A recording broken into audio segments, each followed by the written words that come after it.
Important information news सामने आ रही है।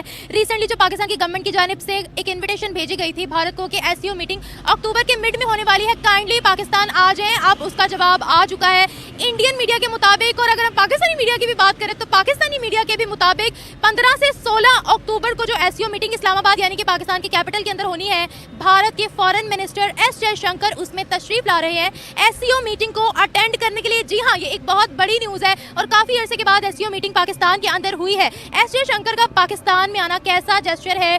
क्या पाक भारत रिलेशनशिप्स में कोई नरमी आ सकती है? अगर भारत के साथ ताल्लुकात अच्छे होते हैं तो कितना फायदा होगा पाकिस्तान को? या फिर अगर जिस तरीके से हर महाज पर जाकर कश्मीर के इशू को छेड़ा जाता है, भारत की फॉरेन मिनिस्टर पाकिस्तान में मौजूद हो और कश्मीर के इशू को छेड़ा जाए तो फिर कैसा रिस्पॉन्स आएगा या क्या मामला?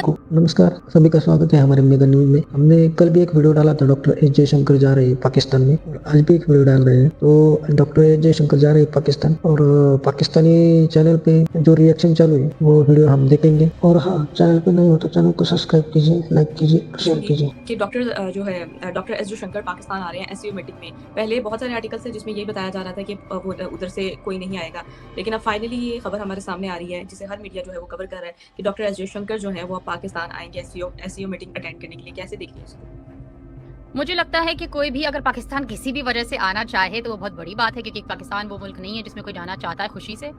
तो अगर उनको इज्जत पाकिस्तानियों को दी जा रही है कि कोई आना चाह रहा है वहाँ पर खुद से, तो पाकिस्तानियों का बहुत फ़र्ज़ बनता है कि अपनी हरकतें सुधारें, उस इंसान को अच्छा ट्रीट करें। मेहमान अगर कोई आ रहा है तो बहुत अच्छा स्वागत होना चाहिए। और मुझे बस डर है इस इंसान की सेफ्टी की, क्योंकि पाकिस्तान में कुछ समझ में नहीं आता कि लोगों के दिमाग में, जैसे मैंने बोला, दिमाग तो लगता है कि कोई चला नहीं रहा, क्योंकि तो इंडिया हमारे अंदर बिल्कुल रच-बच गया हुआ है सब बुरी तरीके से। हर चीज़ हमारी इंडियन, हर चीज़ हम पसंद करते हैं, हर तरह से उनको लाइक करते हैं कि जी ये इंडिया की है, ये इंडिया की है।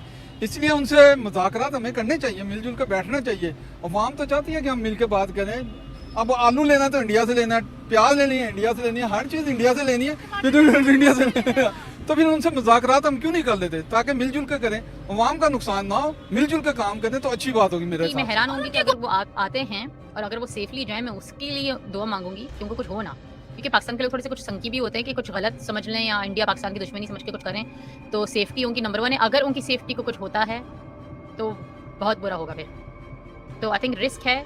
और ऑफकोर्स दुनिया में जो हालात अभी चल रहे हैं दूसरे मुल्कों के बीच में, पाकिस्तान भी इन मुल्कों से दूर नहीं है, तो इन ऐसे हालातों में अगर कोई इंडिया से जाता है, कोई गवर्नमेंट की तरफ से उसको कुछ होता है भाई पाकिस्तान में, आई थिंक रिस्क है बहुत बड़ा। तो आप लोगों को उम्मीद है कि आप लोग सही हरकतें आप लोग रखेंगे भाई पाकिस्तान के लोग ना। बेसिकली हम पूरी कोशिश करेंगे कि उनकी जो सिक्योरिटी है उसका अच्छे तरीके से जिम्मा उठाया जाएगा और उनको फुल प्रोटोकॉल दिया जाएगा। और मेरे ख्याल से जब भी कोई इंडियन आता है, यानी कि सिर्फ ये नहीं, यहाँ पे बहुत सारी ऑर्गेनाइजेशंस हैं, एनजीओज हैं जो इंडियन को लेकर आती हैं। आम जो ऑर्डिनरी इंडियन भी है वो भी आता है, मतलब टूरिज्म सेक्टर। यहाँ पे बहुत सारी ऐसे आपको पता है हेरिटेज हैं जो लोग देखना चाहते हैं, यानी कि बहुत सारे टेम्पल्स हैं जो वो लोग देखना चाहते हैं, जैसे कतास राज हो गया, बहुत सारी जगह हैं। तो उनकी फुल सिक्योरिटी जो है, इवन के मतलब मैं इंटरव्यूज़ करने या मेरे कोलीग्स इंटरव्यू करने जाते हैं तो उनकी फुल सिक्योरिटी का वहाँ पर इंतजाम किया जाता है। तो वो तो आपको पता है मिनिस्टर हैं और फॉरेन मिनिस्टर हैं, तो वो पूरे वर्ल्ड में बड़े फेमस हैं अपनी किताबों को, अपनी फॉरेन पॉलिसी को, क्योंकि एक फॉरेन मिनिस्टर अपने कंट्री के ताल्लुकात को बेहतर करने के लिए या अपने कंट्री की हालात को बेहतर करने के लिए ही मूव खेलता है। तो मेरे ख्याल से हम उनको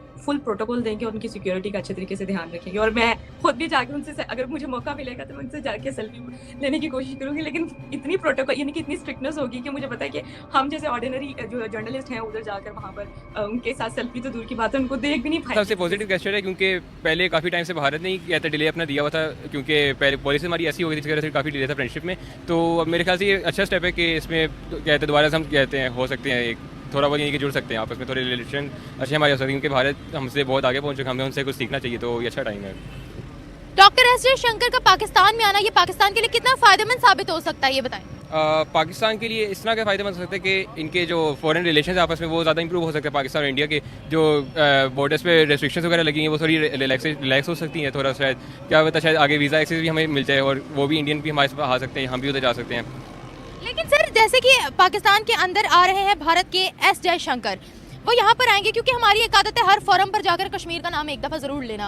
अगर यहाँ पर एससीओ मीटिंग के अंदर कश्मीर का नाम लिया गया तो वो आगे से जवाब भी बड़े करारे देते हैं। तो पाकिस्तान आकर अगर उन्होंने ऐसा जवाब दिया तो ये बहुत बड़ी इंसल्ट वाली बात है हमारे लिए। क्या कहेंगे कि ऐसा सीन हमें देखने को मिल सकता है या टू द पॉइंट बात होगी? वेरी करता है पर्सन टू पर्सन। हो सकता है कि टू द पॉइंट हमें बात मिले जो हम चाहते शायद हमें वो वाली बात मिले, और ये भी हो सकता है कि हम शायद ना क्योंकि छेड़ें क्योंकि थोड़ा वो मामला भी ऐसा है। तो अगर हम कहते हैं मामला और गर्म करना चाहते हैं फिर हम कश्मीर की शायद बात कर लेंगे। अगर थोड़ा सा ठंडा करके फिर आगे बात करेंगे तो फिर ज़्यादा सही रहेगा। आपको लगता है कि हम एससीओ मीटिंग के अंदर कश्मीर को टच करेंगे, टॉपिक छेड़ेंगे या नहीं? मेरे ख्याल से थोड़ा बहुत उसको टच करेंगे, यानी कि दूर दूर से थोड़ा टच करेंगे, ऐसा डायरेक्ट नहीं इतना करेंगे। अच्छा, हालांकि एससीओ मीटिंग है तो अगर उसको टच किया फिर तो समझे कि हमारी धुलाई होगी। जी वो तो पाकिस्तान में ही। जी वो तो थोड़े फिर हैंडल करना पड़ेगा। ये तो लीडर्स को पता है कैसे उन्होंने सिचुएशन हैंडल करनी है मेरे हिसाब से। अच्छा, मुझे ये कौन सी चीजें हैं जो हमारे अंदर रच बस गई हैं? हर तरह से देखें जी, उनके जो उनका स्टार प्लस है उसके ड्रामे हमारे हैं, उनका लिबास हमारे अंदर है, हम जो फैशन करते हैं वो उनका करते हैं। ये बताएं, हम कुछ सुबह टीवी ऑन करते तो भगवान साहब उनके आ जाते हैं। ये हर चीज़ तो हमारी अंदर आई हुई है। वैसे नो डाउट पाकिस्तान इंडिया को कॉपी करता है, बिल्कुल करता है, 100% करता है, हर चीज़ में कॉपी कर रहा है। अब जो आप देखना जिस तरह हमारा कंपैरिजन कर रहे हैं, जैसे क्रिकेट के वाले से बाबर आजम का कंपैरिजन कोहली से किया जाता है, कोई अदरवाइज दूसरे क्रिकेटर भी हैं उनसे क्यों नहीं करते? इसलिए हमारे साथ बुरी तरीका है। अब इरफान पठान है वो वसीम अकरम की कॉपी कर, वो इंडिया वाले कर रहे हैं कि जी वो उसके इक्वल है। इसी तरह हर दूसरे की हम कॉपी करते हैं, वो हमारी करते हैं हम उनकी कर रहे हैं। अच्छा, मुझे सर ये तो कॉपी की बात हो गई, लेकिन मैं यहाँ पर ये सवाल पूछना चाहूँगी कि देखिए पाकिस्तान और इंडिया के जो हालात है वो बहुत ज़्यादा ख़राब इस वक्त पूरी दुनिया में। पता है कि 2019 में हमारी तरफ से पहले तिजारत बंद की गई थी, वीज़ास वगैरह बंद हुए। अब इंडिया का क्लियर स्टांस हमेशा से ये रहा है कि जब तक टेररिज्म एंड नहीं हो जाती पाकिस्तान से कोई ताल्लुकात हम नहीं बनाएंगे। आपको पता है हम हर महाज पर जाकर एक लफ्ज़ कश्मीर का ज़रूर बोलते हैं। अब वो यहाँ आ रहे हैं, एससीओ मीटिंग है, बीच में अगर कश्मीर की बात होगी तो वो बड़े तगड़े रिप्लाई देते हैं। आगे से क्या कहेंगे? बिल्कुल वो देंगे जी, क्योंकि ना उनको पता है कि हम ये कर सकते हैं। हमारी खारजा पॉलिसी इतनी मजबूत ही नहीं है कि हम उनका मुकाबला कर सकें। मेरे हिसाब से ना हम उनके साथ डट के मुकाबला, टेबल टॉक हम उनसे कर ही नहीं सकते किसी भी सूरत के अंदर। बिल्कुल नहीं कर सकते क्योंकि हमें इतना नॉलेज ही नहीं है। वो उनकी ग्रिप इतनी ज़्यादा है अपने नॉलेज के हिसाब से, वो पेपर वर्क में इतने ज़्यादा मजबूत हैं कि हम उनका मुकाबला ही नहीं कर सकते। हम तो वो कोई चीज़ पकड़नी होती है तो हम सोचने लग जाते हैं अब इसका जवाब हमने क्या करना है। चिल्ला साथ लेकर घूमते हैं, लेकर घूमते कि जी हमने क्या करना। हमने तो वो पहले डिसाइड करते हैं कि हमने किस किस्म की गुफ्तगू उनसे करनी है। तो सर यही तो अब देखिए उनका स्टांस हमेशा से कश्मीर में भी बड़ा स्ट्रॉन्ग रहा है। अगर हम लोगों ने यहाँ कश्मीर की बात स्टार्ट की, फिर अगर उन्होंने यहाँ पर स्ट्रॉन्ग रिप्लाई दिया हमें पाकिस्तान के अंदर ही आकर, तो पूरी दुनिया में इंसल्ट बड़ी होगी। बिल्कुल होगी, क्योंकि ना हम कहते हैं कि कश्मीर हमारी शाह रख दे। कभी कश्मीर से पूछा हमने कि वो हमारे साथ आना भी चाहते हैं कि नहीं चाहते। हम लोग वहाँ पर जाके अपनी ज़मीन ही परचेज कर सकते, कुछ नहीं कर सकते। वो हमारे साथ रहना भी चाहते हैं कि नहीं रहना चाहते। वो तो कहते हैं हमारी अलहदा सल्तनत हो, हम अलहदा रहें। आज़ाद कश्मीर की बात करें जो पाकिस्तान का 100% कश्मीरी तो यहाँ पर आ सकते हैं। आप ये देख लेना, अब कश्मीरियों को कितनी सहूलत है, हमें क्या सहूलत है। वहाँ पर अब बिजली के यूनिट जो है ना 3 रुपये 5 रुपये 7 रुपये, और हमारे यहाँ जो है 53 54 60 से ऊपर चले। उन्होंने लड़ के हकूक ले ली है ना अपने। हम नहीं ले रहे, लेकिन वो तो हमसे भी ले रहे हैं ना, हमसे लड़े हैं ना, वो इंडिया से तो नहीं लड़े। नहीं, वो कहते हैं हमारी लड़ाई कौन से इंडिया से है, वो कहते हैं कि हाँ। वो यही तो मैं आप कह रहा हूँ कि हमने उनसे पूछना चाहिए ना कि वो हमारे साथ रहना भी चाहते हैं कि नहीं रहते। हम जबरदस्ती कह रहे हैं जी हमने आपके साथ रहना, हमने इनको साथ रखना। हम जबरदस्ती कह रहे हैं, पहले उनकी तो राय ले ले। हमें इसका ऐसा इतना फायदा होगा कि उनकी हम फॉरेन पॉलिसी से हम सीख सकते हैं। उन्होंने रिलेशन कैसे बाकी मुल्कों के साथ रखे हैं, उनकी जो डिप्लोमेटिक रिलेशन है बाकी कंट्रीज के साथ, नेबरिंग कंट्रीज से उनके रिलेशन है एक्सेप्ट फॉर चाइना, बाकी जो उनके रिलेशन है वो कैसे उन्होंने इंप्रूव किया, उनकी जो डेमोक्रेसी पॉलिसी है वो कैसी उनकी है, तो उससे काफ़ी कुछ सीख सकते हैं। हमारे लिए काफ़ी फायदेमंद है। हमारे साथ उनकी ट्रेड बंद है, चाइना को वो काउंटर कर रहे हैं और चाइना के साथ भी उनकी बड़ी ज्यादा लगती है, लेकिन ट्रेड नहीं रुकी। जी ट्रेड तो कभी भी नहीं रुकनी चाहिए, भले जितनी मर्जी आपकी लड़ाई हो। क्योंकि आप देखें जो रशिया यूक्रेन की जंग चल रही है उससे यूरोप में कितना इफेक्ट आया है, और पाकिस्तान में भी उससे इफेक्ट यहाँ पे पड़ा है इसी तरह। तो ट्रेड नहीं रुकनी चाहिए, ट्रेड कंटिन्यू रहनी चाहिए, इससे ताकि आपकी इकोनॉमी स्टेबल रहती है और प्राइस भी कंट्रोल में आती है आपकी।